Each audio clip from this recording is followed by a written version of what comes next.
Muy buen día.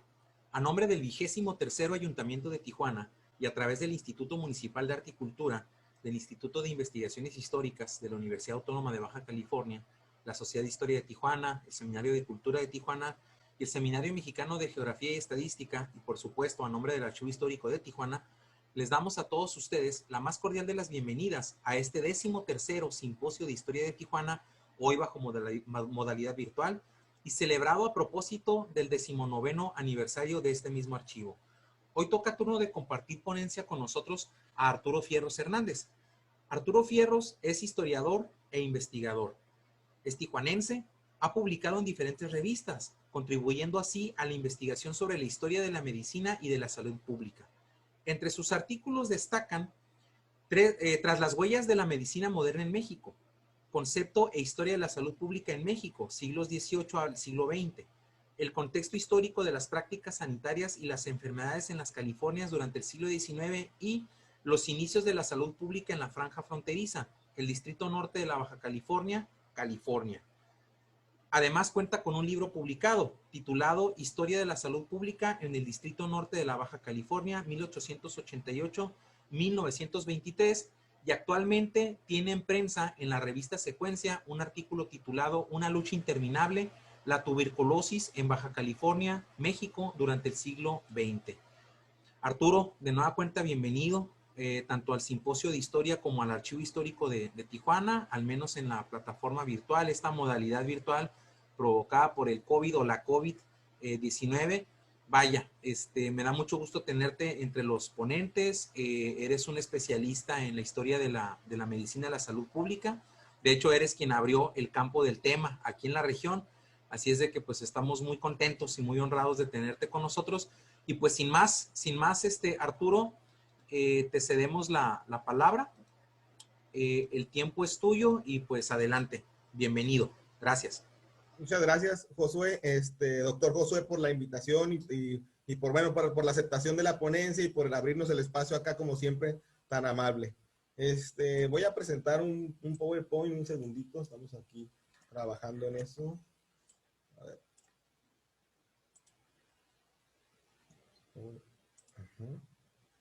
Y a ver, voy a compartirles.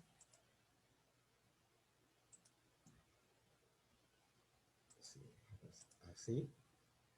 Ok, ahí se está viendo ya. Bueno, bien. Efectivamente, gracias, doctor, no sé si se ve, doctor Josué, ¿se ve bien? Sí, se ve bien. Ok, muchas gracias. Bien, entonces, la ponencia que traigo hoy para ustedes, pues se llama Un experimento con humanos en Tijuana, el programa de profilaxis antivenérea 1949-1952. Entre las décadas de 1930 y 1970, médicos estadounidenses llevaron a cabo alrededor del mundo diversos experimentos disfrazados de programas relacionados con el tratamiento de las enfermedades de transmisión sexual, pero especialmente con la sífilis. Ahora comento por qué con esta enfermedad, ¿verdad? De la que se fue formando la idea etiológica, nosológica y epidemiológica que actualmente tenemos. Para realizar los experimentos se apoyaron instituciones y organismos dedicados al cuidado de la salud, como el United States Public Health Service, la Oficina Sanitaria Panamericana, precursora de la Organización Panamericana de la Salud, y la misma Organización Mundial de la Salud.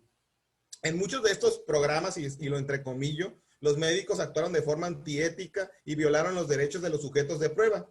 Bueno, y aquí es necesario enfatizar que no todos los experimentos están en la misma tónica. Aquí les presento un mapa, ¿verdad?, de todos los experimentos que hasta ahora he logrado localizar en muchas partes del mundo, y también voy a retomar este comentario al final, o esta cuestión al final, de por qué es importante estudiar estos experimentos y estas intervenciones. Comenzamos con el experimento Tuskegee, que se dio en 1932. Se recluta a hombres negros infectados con sífilis, de los cuales se permite que la enfermedad avance hasta sus últimas consecuencias, y el experimento termina en el 72. Como vemos, entre esta temporalidad, entre el 32 y el 72, se encuentran varios programas, otra vez lo entrecomillo, alrededor de todo el mundo. Está un experimento que realizaron en el 43 en la prisión de Terre Haute en Illinois. Y este experimento consistía en reclutar presos e infectarlos con Neisseria gonorrea, que es la bacteria que causa la gonorrea. En este experimento participaron activamente, es decir, en el campo, John Cutler y John Mahoney. Participaron activamente y recaudando fondos Thomas Parran, que va a ser el sexto cirujano general de los Estados Unidos y va a salir en 1948. Posteriormente hay unas reuniones y hay ciertas pláticas con las autoridades estadounidenses, que son las que se encargan de darle fondos, y Parran se está moviendo en las altas esferas. Es muy hábil para moverse este cirujano y para conseguir dinero para seguir alentando estos programas. Participa en la primera parte del programa de Tuskegee, participa en Terre Haute y participa en Guatemala.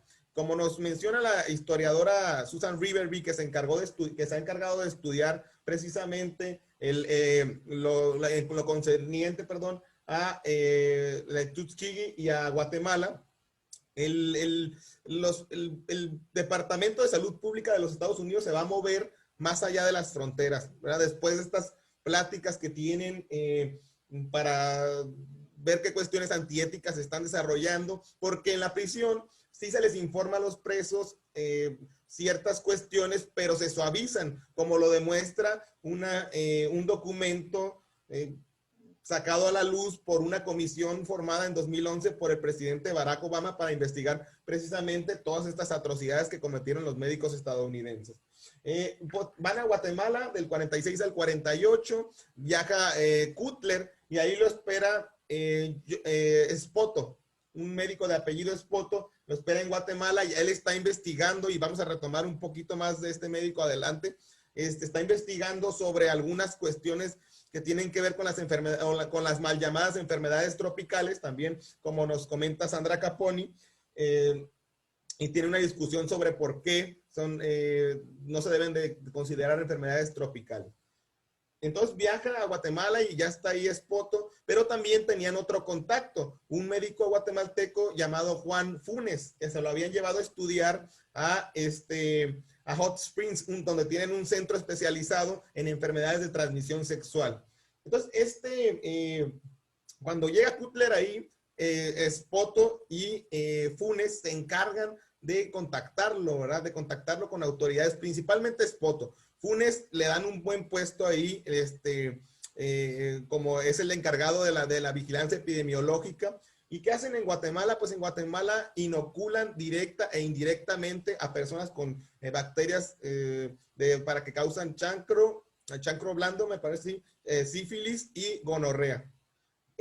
Estas personas son inoculadas ya, como ya dije, indirecta y directamente.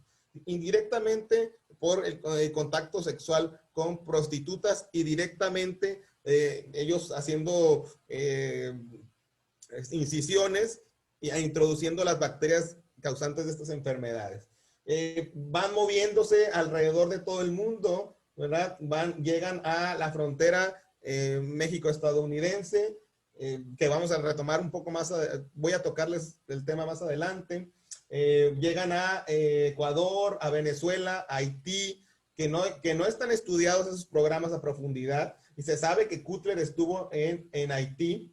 Se sabe que Cutler también posteriormente viaja a Afganistán y a la India, de 1951 al 52. Esto lo ha estudiado especialmente el caso de la India, Mario Vaz, y él ha insinuado esta participación de Cutler como un punto ciego de la bioética, y lo ha considerado también como esencial como una lección esencial bioética. Entonces llevan estos programas y llegan precisamente a la frontera. Este mapa yo no lo hice, ¿verdad? Lo saqué de un libro de Gudelia Rangel Gómez, Condiciones de Salud en la Frontera Norte de México, editado por el Colegio de la Frontera Norte. Y aquí lo que quiero mostrarles es principalmente Chihuahua, Sonora y Baja California. Estos tres estados fronterizos, van a ser partes fundamentales en los experimentos que se van a desarrollar en México. Vamos a ver que también en Coahuila, Nuevo León y Tamaulipas se instalan dispensarios antiminerios, pero no tengo información de esas zonas y no sé cómo se desarrollan. No he encontrado archivos que me indiquen algo o que me indiquen lo contrario, perdón. Pero tengo archivos de Chihuahua, tengo archivos de Sonora y tengo archivos de Baja California, donde sí se aplicaron esos controles de caso, dirían los médicos. ¿Por qué o qué estas intervenciones no son nada nuevo? No son nada nuevo. No vamos a decir que con esta intervención inicia la llegada de estadounidenses. Siempre se preocuparon por controlar de alguna manera las diversas enfermedades que se presentaron de forma endémica y endémica y epidémica en esta zona fronteriza. ¿Sí? Inspeccionaron barcos en la ruta que va de Ensenada o que iba de Ensenada al puerto de San Diego y después encallada en San Francisco. Toda esa zona había inspecciones de barcos por parte de los estadounidenses. Además, también el ganado que cruzaba de México a Estados Unidos, principalmente se encargaron de ver estos vectores como la garrapata, ¿no? Que andaban entre ellos y les prohibían la entrada a ese ganado. Y finalmente la mayor intervención que yo he encontrado, además de esta que comento ahora, es la llegada del médico estadounidense Samuel Bates Brooks, que llega a Ensenada durante la epidemia de peste bubónica de 1902 a 1903. Ahí se asienta, hace estudios a cadáveres, monta un pequeño laboratorio para hacer análisis clínicos, contrata a un niño del pueblo. Incluso al momento de hacer un análisis a un cuerpo, se mete en problemas con la familia del difunto porque no lo dejan, ¿verdad? No lo dejan que exhume el cadáver y ahí se arma un embrollo. Pero estas son las medidas que ha venido tomando Estados Unidos con respecto a esta zona. Y es necesario preguntarnos por qué implementar el programa en Tijuana, ¿verdad? Pasa algo muy parecido con con la cuestión de Guatemala. En Guatemala, primero le dan la beca a este médico guatemalteco, a Funes, se lo llevan a estudiar me parece que a Nueva York, a un centro de enfermedades de transmisión sexual que tienen ahí, y Funes conoce a Cutler. Riverby cree que la manera en la que llegan a Guatemala es porque había prostitución y porque la prostitución era legal, y además porque las prostitutas podían ingresar a las cárceles, a los asilos y además a otros lugares que se supone que, bueno, que hoy no pueden ingresar y que en Estados Unidos en aquel tiempo tampoco podían ingresar. Es necesario hacer énfasis que en el experimento de la prisión no pueden, se les ven una dificultad de inocularles indirectamente a los presos gonorrea, Neisseria gonorrea, perdón. Entonces, acá en Guatemala, allá en Guatemala, perdón, sí ven esa posibilidad de que la prostituta ingrese, de que tengan contacto directo y que se infecte más rápido el sujeto de prueba. Y dice Riverby que si Juan Funes hubiera sido de Honduras o de Costa Rica, igual el experimento se hubiera desarrollado ahí. También no hay que ver a estos médicos como genios malvados, ¿sí? Pero que obviamente lo que están haciendo no tiene nada no podemos verle una parte positiva por las intervenciones que hacen con los seres humanos, ¿verdad? Pero no hay que verlos como genios malvados, más bien hay que verlos como hombres de su tiempo, diría Mark Bloch. Entonces, vienen a Tijuana y como comenta Gómez Estrada, ¿verdad? Este panorama que se va gestando en la frontera entre México y Estados Unidos, da pie a que turistas vengan y disfruten de ciertos espectáculos taurinos en un primer momento.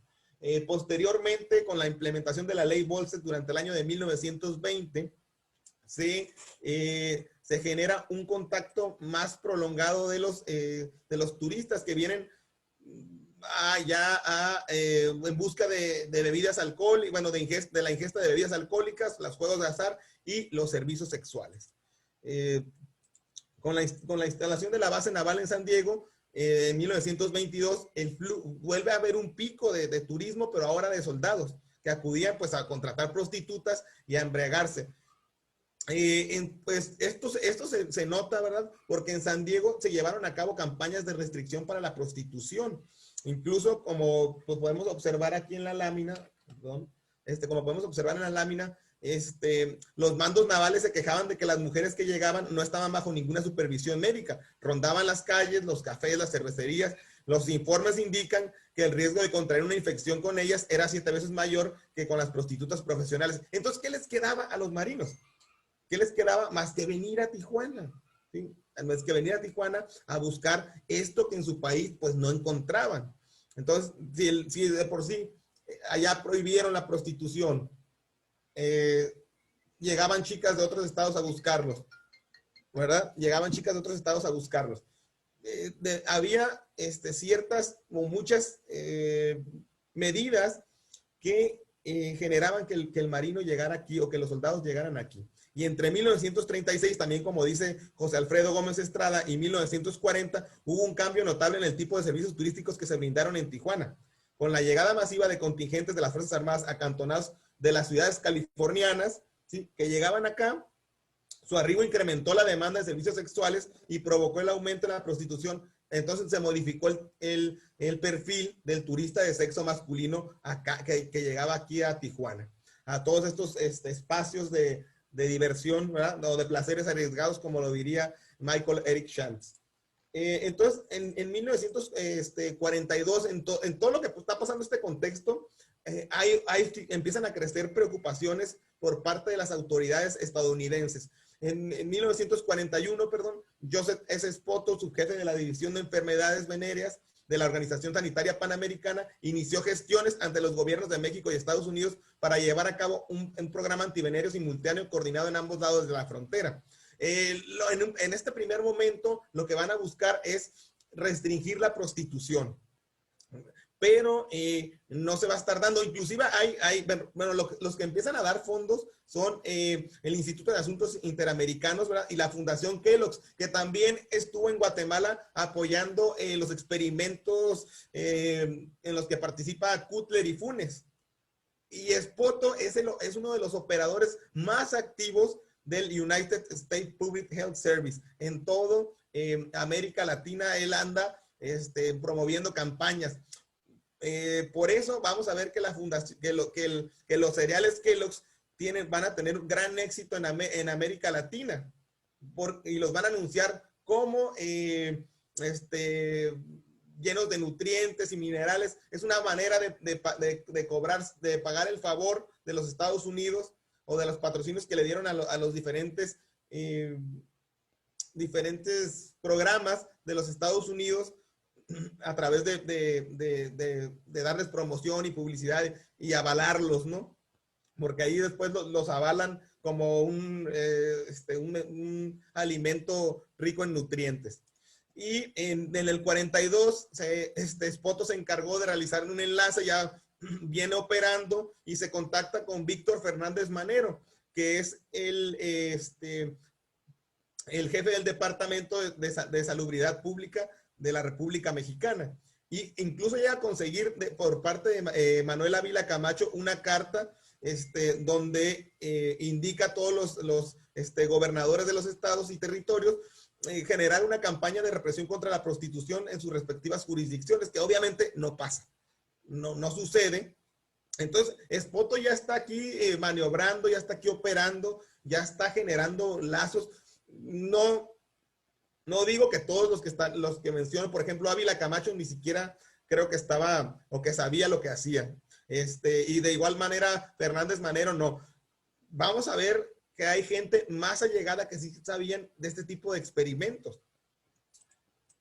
¿Sí? Un segundito, problemas técnicos. Bueno, y en junio de 43, el director de la Organización Sanitaria Panamericana, a petición de las autoridades estadounidenses de sanidad militar, convocó a una conferencia binacional que se llevó a cabo en Ciudad Juárez, Chihuahua, donde estuvieron 96 personas, representantes médicos, militares y funcionarios de salud. Los militares ya están empezando a preocuparse en este momento, en la década de los 40, ya se están empezando a preocupar por la salud de los soldados. A finales de los 30 y principios de los 40 hubo una reunión a propósito de todos estos programas. Hubo una reunión en Estados Unidos con consejos consejos militares que se encargaban de liberar presupuesto que pudiera aportar para los militares en otras actividades. En una de estas reuniones, uno de los generales comentó que permanecer un mes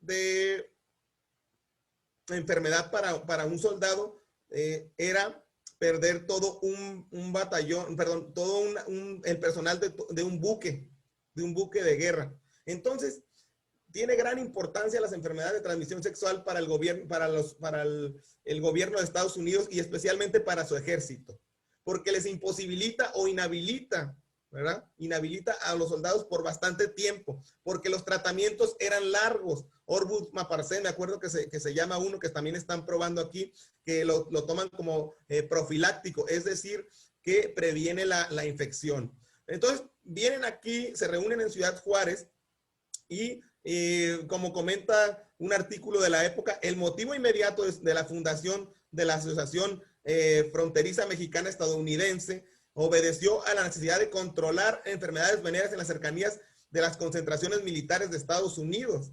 Va formándose, ya hay otro factor más que pone en foco rojo a Tijuana. Primero es el tipo de actividades que se generan acá. En segundo lugar, estas actividades atraen soldados y estos soldados causan baja en el ejército momentánea, en lo que se rehabilitan y como consecuencia Estados Unidos pierde activos en batalla, que en ese momento pues estaba desarrollando la Segunda Guerra Mundial. Muy importante, ¿verdad?, tener en cuenta esta cuestión.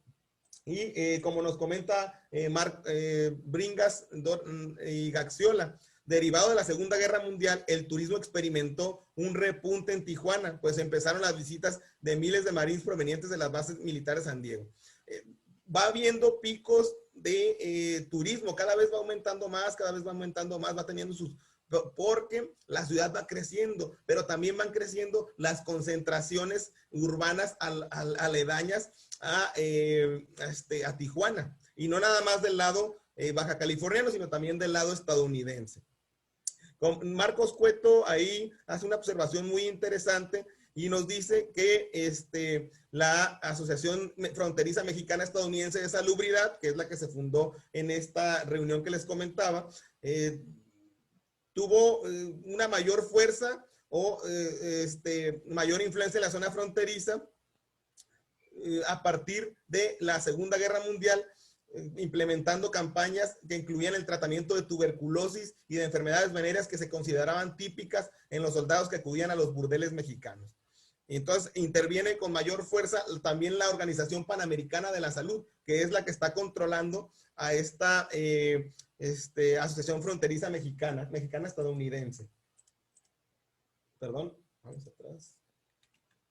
Aquí. Bien, en septiembre del 48, el médico mexicano Jaime Velarde Tomé, y también es importante él, ex becario estadounidense, también estuvo, se lo llevaron allá a Nueva York a estudiar en este centro de control de enfermedades, y su jefe de servicios coordinados de la República Mexicana recitó una conferencia en Copenhague, Dinamarca, y comentó: los programas de la campaña antivenérea desarrollados por los gobiernos de México y Estados Unidos de Norteamérica a lo largo de la frontera México-estadounidense, antes del año 1941, diferían notablemente entre ellos. No existía ninguna coordinación en los esfuerzos que, con resultados mediocres, cada nación hacía su lucha contra los males venéreos en la zona fronteriza. Es decir, estaban yendo a muchas partes a argumentar porque era necesario que hubiera cierta coordinación, y también lo entrecomillo, porque más que coordinación, pues obviamente era un control de los estadounidenses, porque ellos siempre ponían, a final de cuentas, a los delegados, a los representantes, y los directores de la organización mexicana estadounidense siempre fueron estadounidenses, ¿sí? Un requisito, recuerdo por ahí, era hablar inglés y español, y muchos de los estadounidenses ni siquiera cumplían el requisito de hablar español y los tenían ahí. Segundo.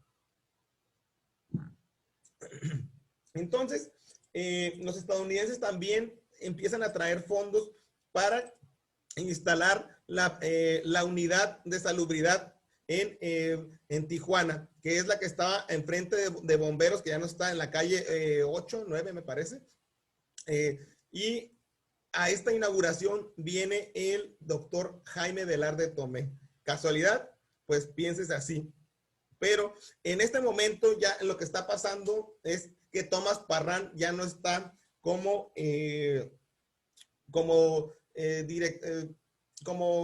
principal operador del sistema de salud pública de los Estados Unidos. Van a llamar a el doctor Leonard Andrew Shell, que también es muy importante y no está investigado, ¿eh? Porque él se dice, las pocas pruebas que tenemos es que él no está involucrado en los experimentos, pero hay que decir algo muy importante. Él deja el cargo en 1956, cuando ya la penicilina fue probada totalmente, y se va a un laboratorio a trabajar de director. Ojo con eso, que hay que investigarlo, ¿verdad?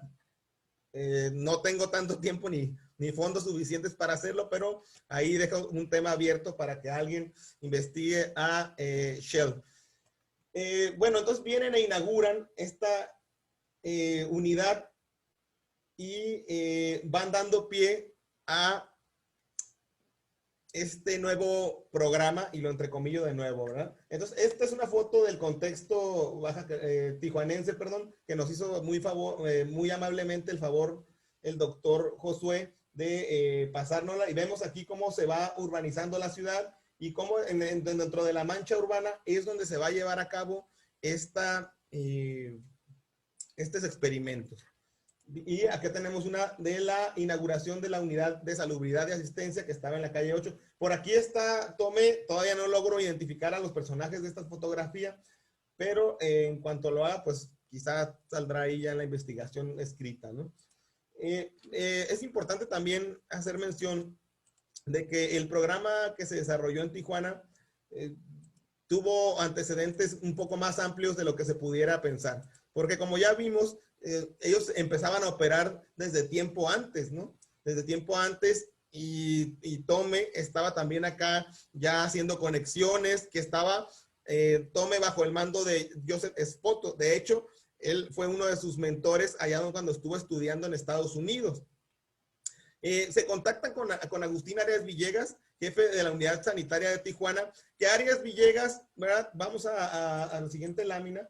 Arias Villegas es uno de los que va a estar involucrados en este experimento que se realiza en Tijuana, junto con José Núñez Gómez. Y Núñez Gómez posteriormente es parte del grupo de más de 20 médicos, junto con Gustavo Abanel Vallejo, que fundan el primer laboratorio en Tijuana, el laboratorio Pasteur.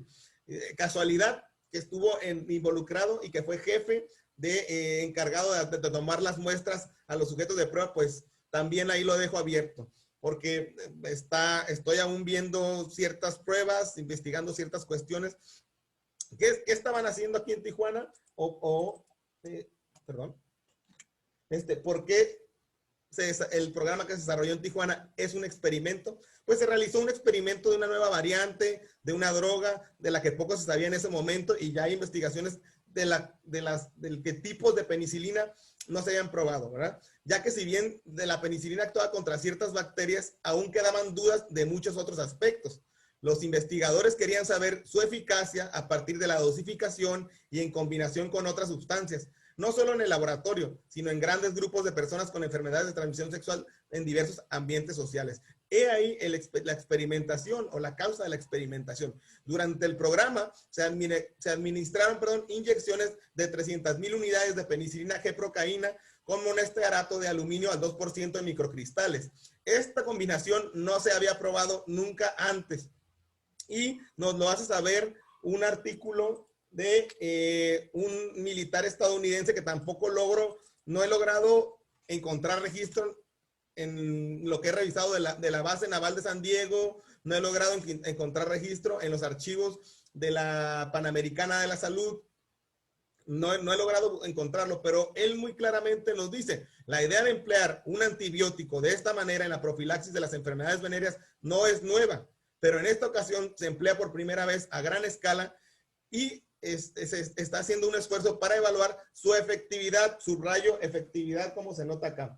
Entonces, este experimento, ¿verdad?, pudiera parecer inocente, ¿verdad?, y pudiera ser un ensayo clínico más, pero, bueno, primero platicarlos o plantearles que es un ensayo clínico. Es un experimento planificado de un producto, una sustancia, medicamento, técnica diagnóstica, terapéutica, que en su aplicación a seres humanos pretende valorar su eficacia y seguridad. Es decir, de forma prospectiva, se comparan 2 o más intervenciones preventivas, curativas o rehabilitadoras, que son asignadas de forma individualizada y aleatorizada a un grupo de pacientes para estudiar el efecto de las intervenciones en el organismo de las personas, que es lo que estaban haciendo aquí.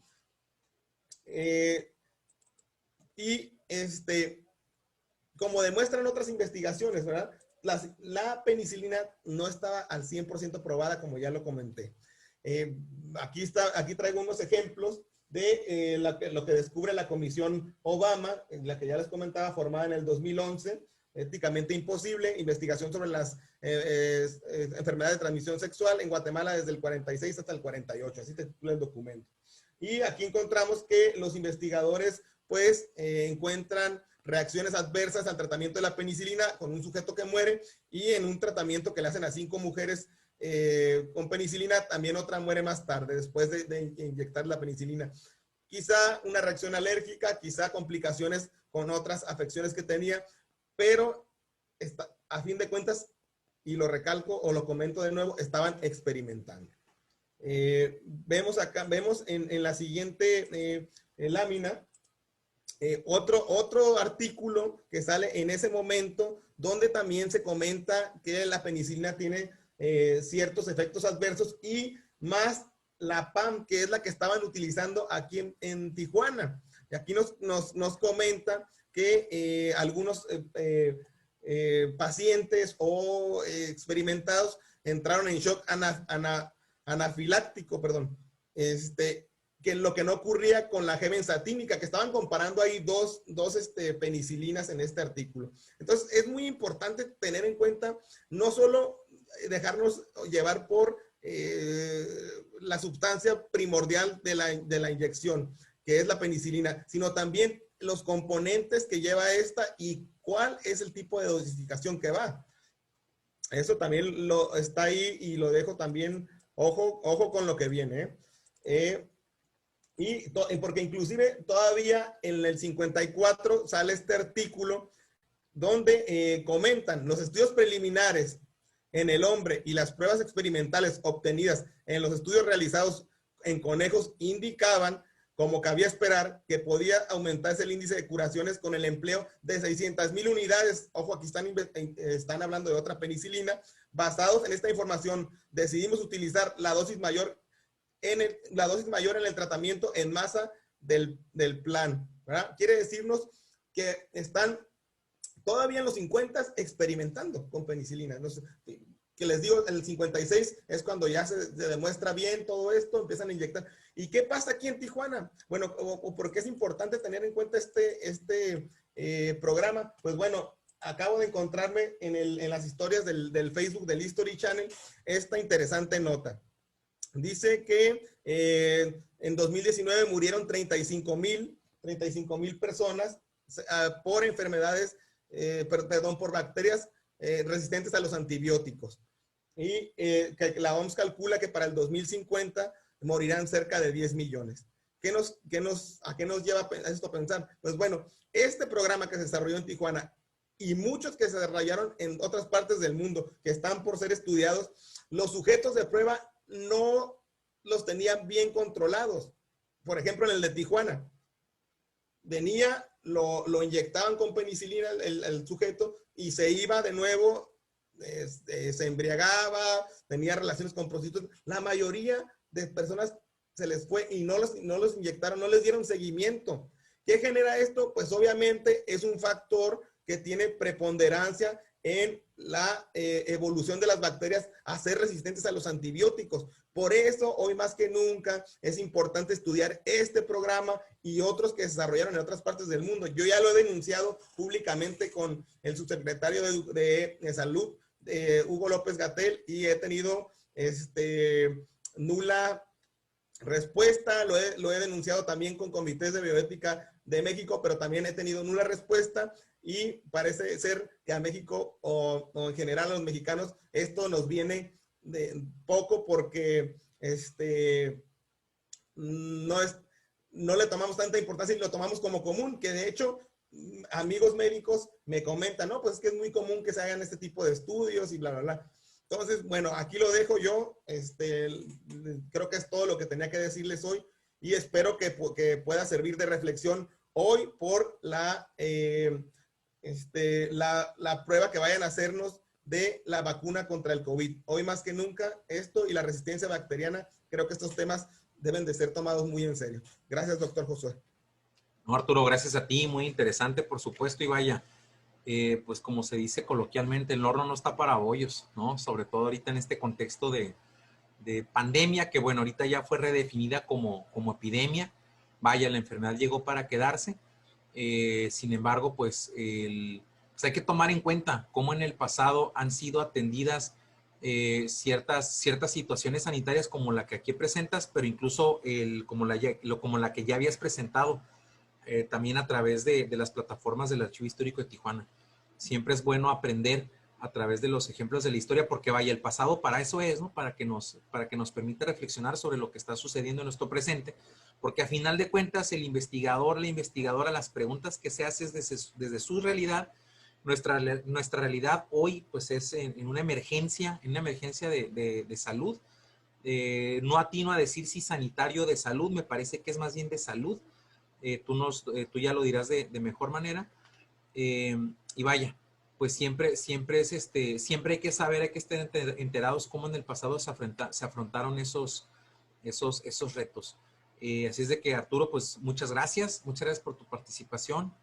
A nombre de nueva cuenta del Instituto Municipal de Arte y Cultura, del Instituto de Investigaciones Históricas de la Universidad Autónoma de California, la Sociedad de Historia, el Seminario de Cultura Mexicana, Corresponsalía Tijuana, el Seminario Mexicano de Geografía y Estadística correspondiente a Tijuana y, por supuesto, el Archivo Histórico de Tijuana. Gracias por haber participado, habernos acompañado, y también a nuestro público por seguir puntualmente la participación de Arturo, pero también gracias por seguir hasta ahorita puntualmente las transmisiones del Archivo Histórico de Tijuana, y bueno, invitarlos a que sigan pendientes del resto del programa del 13º Simposio de Historia de Tijuana. Muchas gracias y hasta pronto. Gracias. Gracias a ti. Cuídate. Gracias.